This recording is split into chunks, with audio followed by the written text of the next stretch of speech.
Nah, roh Allah ini adalah roh yang hidup dan roh yang menghidupkan. Apa artinya bagi kita Bapak Ibu? Kehidupan yang ada di dalam kita adalah kehidupan yang diberikan oleh Roh Kudus. Dan kehidupan itu adalah kehidupan yang memancar keluar. Memancar keluar seperti aliran air hidup.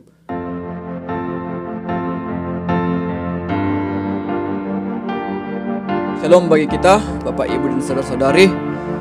Yang menjadi tema firman Tuhan bagi kita ialah hidup dalam roh.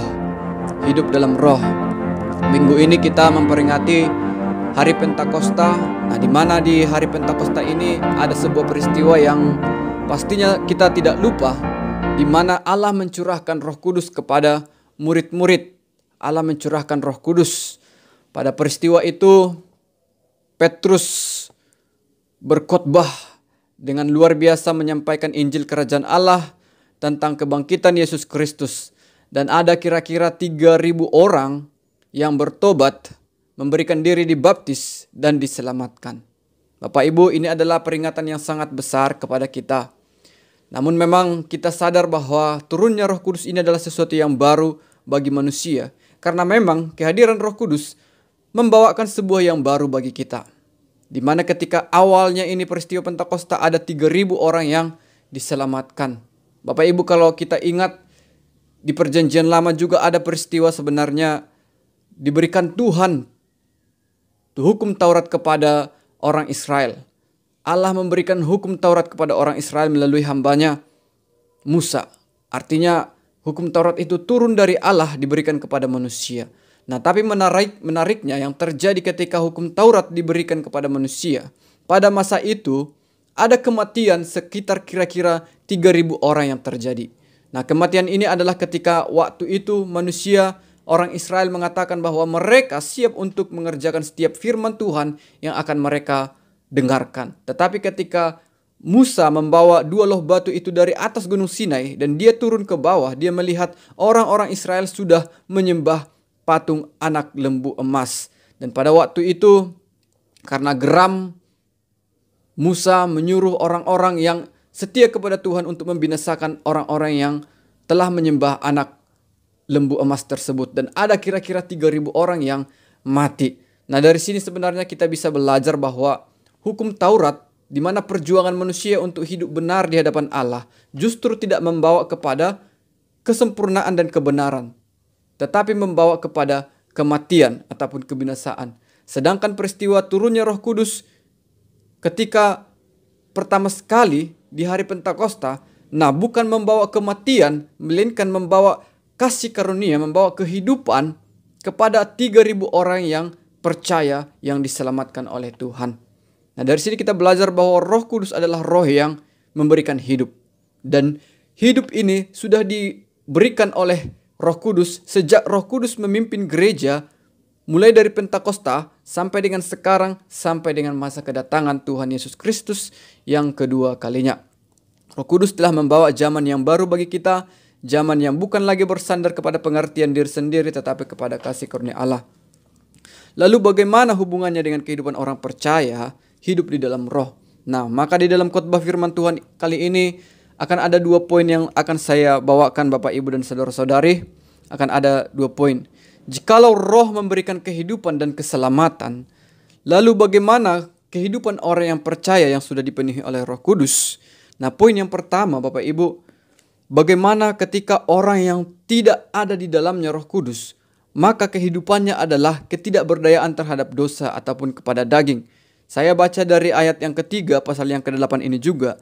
Sebab apa yang tidak mungkin dilakukan oleh hukum Taurat karena tak berdaya oleh daging. Di sini dikatakan bahwa hukum Taurat tidak berdaya oleh daging, telah dilakukan oleh Allah.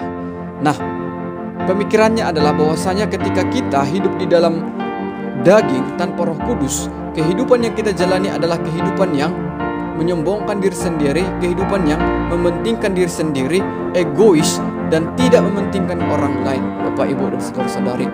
Bahkan Alkitab mencatat bahwasanya orang yang memperjuangkan kebenarannya dengan melakukan kebenaran, dengan melakukan kebaikan-kebaikan dengan usaha sendiri adalah orang yang gagal, yang justru memimpin orang kepada kematian.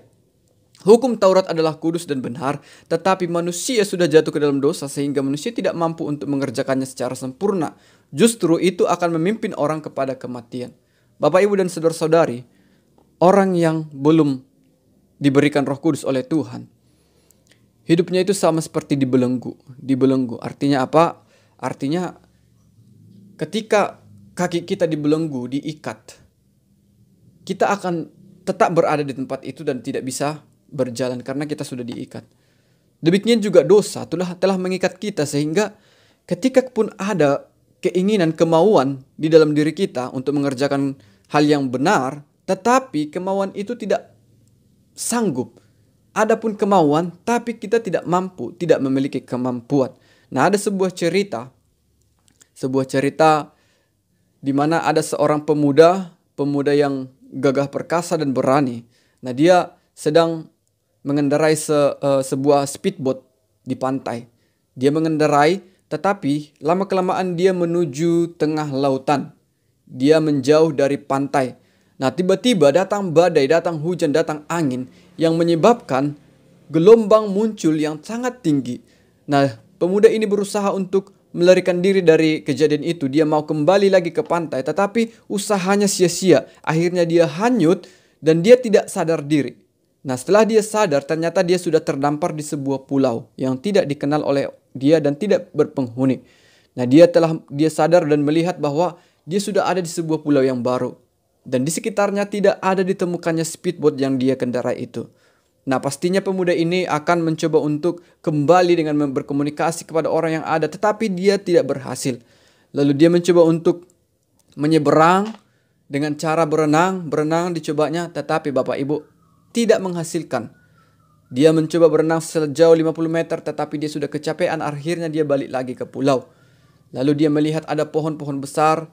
Dia mencoba berusaha untuk mengambil ranting-rantingnya yang besar-besar dan dijadikannya supaya menjadi perahu. Tetapi usahanya itu tidak berhasil karena terlalu besar yang harus dia lalui. Terlalu jauh yang harus dilaluinya. Dan ombak pun terlalu besar untuk dia lalui. Nah, segala usaha yang dilakukannya adalah sia-sia. Lalu dia kembali ke pulau dan dia tertidur dengan keadaan yang tidak semangat lagi. Namun keesokan harinya dia bangkit kembali, dia ingin mencari makanan, dia ingin mencari ikan di pantai. Nah, dia heran, ternyata di pantai dia sudah menemukan ada sebuah speedboat. Dan ternyata speedboat itu adalah speedboat yang dikendarainya sebelumnya, hari kemarin. Lalu dia memeriksa apakah masih bagus, ternyata masih bagus, masih bisa dinyalakan dan juga masih ada minyak yang sisa untuk berangkat. Nah, Bapak Ibu, lalu dia berangkat dengan speedboat itu. Akhirnya dia kembali ke pantai yang semula, ke tempat dia awal. Nah, kehidupan kita bagaikan seperti seorang yang tadi terdampar. Kita berusaha untuk berenang. Kita terdampar karena dosa sudah menguasai kita. Kita berusaha untuk melepaskan diri dari dosa itu, tetapi kita tetap berada di dalam dosa itu. Kita tidak bisa lepas. Kita buat usaha, kita mencoba untuk melakukan kebenaran, beramal, tetapi ujungnya kita tetap jatuh.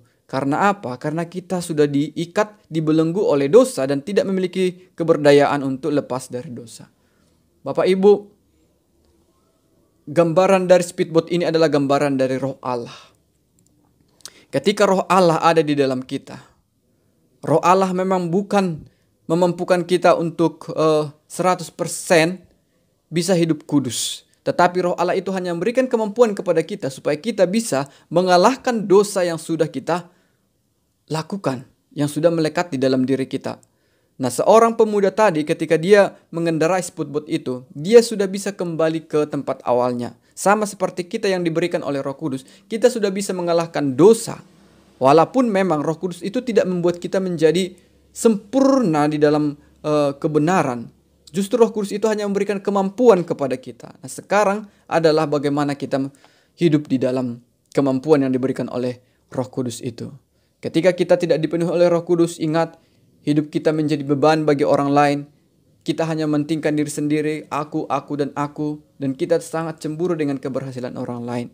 Nah, poin yang kedua Bapak Ibu, bagaimana pula dengan hidup orang yang sudah dipenuhi, sudah diberikan oleh Tuhan Roh Kudus di dalamnya. Nah, dicatat di dalam Alkitab di ayat yang ke-6 dikatakan seperti ini. Karena keinginan daging adalah maut, tetapi keinginan roh adalah hidup dan damai sejahtera. Keinginan roh adalah hidup dan damai sejahtera. Apa artinya bagi kita? Seperti yang tadi, peristiwa Roh Kudus menghidupkan orang yang sudah berada di dalam kebinasaan, mereka percaya dan diberikan keselamatan. Itu adalah menghidupkan. Kita sebagai manusia, kalau kita memiliki roh maka kita hidup. Tetapi ketika kita tidak memiliki roh maka kita mati. Nah, roh Allah sendiri, roh yang suci dan kekal, sudah lari dari kita ketika kita melakukan dosa. Tetapi ketika kita percaya kepada Tuhan, kita diberikan kembali roh Allah itu. Nah, roh Allah ini adalah roh yang hidup dan roh yang menghidupkan. Apa artinya bagi kita, Bapak Ibu? Kehidupan yang ada di dalam kita adalah kehidupan yang diberikan oleh Roh Kudus. Dan kehidupan itu adalah kehidupan yang memancar keluar. Memancar keluar seperti aliran air hidup. Nah, apa yang memancar keluar ini? Memancar keluar adalah misalnya ketika kita sedang berada di sebuah komunitas lingkungan. Nah, kita pasti memperhatikan bagaimana orang-orang hidup. Orang yang telah diberikan roh di dalamnya akan berusaha juga memberikan hidup bagi orang-orang yang serasa mati. Orang-orang, jika ada teman-teman dan saudara-saudari yang hidupnya di dalam dosa terus-menerus, orang yang dipenuhi Roh Kudus akan segera memberikan sebuah pengharapan yang baru, menolong dia untuk kembali kepada Kristus dan mendapatkan kehidupan yang baru. Itu adalah orang yang memiliki roh, di mana dia memiliki kuasa untuk memberikan kehidupan di dalam Yesus Kristus kepada orang lain. Orang yang ada di dalam Roh Kudus adalah orang yang akan memimpin orang untuk kembali semangat, untuk kembali bergairah dan memberikan harapan. Bapak, Ibu, dan saudara-saudari, hal yang kedua ketika seseorang itu dipenuhi oleh Roh Kudus adalah dikatakan di sini ada damai sejahtera. Damai sejahtera ini tentunya bukan damai sejahtera yang dari dunia, tetapi damai sejahtera yang melingkupi hati dan pikiran. Dan damai sejahtera ini bukan hanya damai sejahtera di dalam diri kita, tetapi orang yang telah ada Roh Kudus, maka hatinya adalah membuat suasana di sekitarnya itu menjadi damai sejahtera. Kita diajak oleh Tuhan pada saat ini sebagai orang yang sudah percaya, bagaimana hidup kita itu harus memberikan kehidupan yang baru kepada orang lain. Kita pasti melihat saudara-saudari kita, orang-orang lain sedang berada di dalam keadaan seperti mati, keadaan seperti tidak memiliki nyawa, karena mereka berada dalam dosa dan kesesatan. Tetapi firman Tuhan mengajarkan kita, roh yang ada sama kita itu harus keluar melimpah. Inilah ciri-ciri orang yang memiliki Roh Kudus. Kehidupannya adalah keluar, bukan ke dalam. Bukan aku, tetapi keluar karena kita sudah dipenuhi oleh Roh Kudus. Nah, bagaikan sebuah botol. Nah, siapakah orang yang misalnya ada sebuah botol, ketika botol itu tidak berisi, maka keinginannya adalah supaya diisi. Nah, ketika seseorang belum memiliki Roh Kudus, maka kehidupannya adalah pengen diisi, pengen dia, pengen disayangi, pengen dan lain-lain. Keegoisan terjadi. Nah, tetapi ketika seseorang sudah dipenuhi oleh Roh Kudus, maka roh yang ada dalam dirinya itu akan selalu melimpah-limpah dan akan memancar keluar, Bapak Ibu. Pertanyaannya bagi kita saat ini, apakah kita seperti botol yang penuh atau botol yang tidak penuh? Apakah kita mengisi keegoisan hidup kita? Apakah kita justru memancarkan kehidupan bagi orang lain?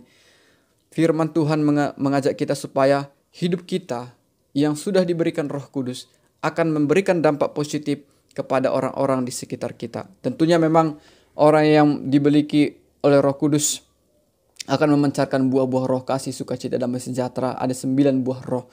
Nah, Bapak Ibu, kiranya ini akan memberikan kepada kita pengertian yang benar bahwa roh adalah roh yang menghidupkan, bahwa roh adalah roh yang memberikan damai sejahtera.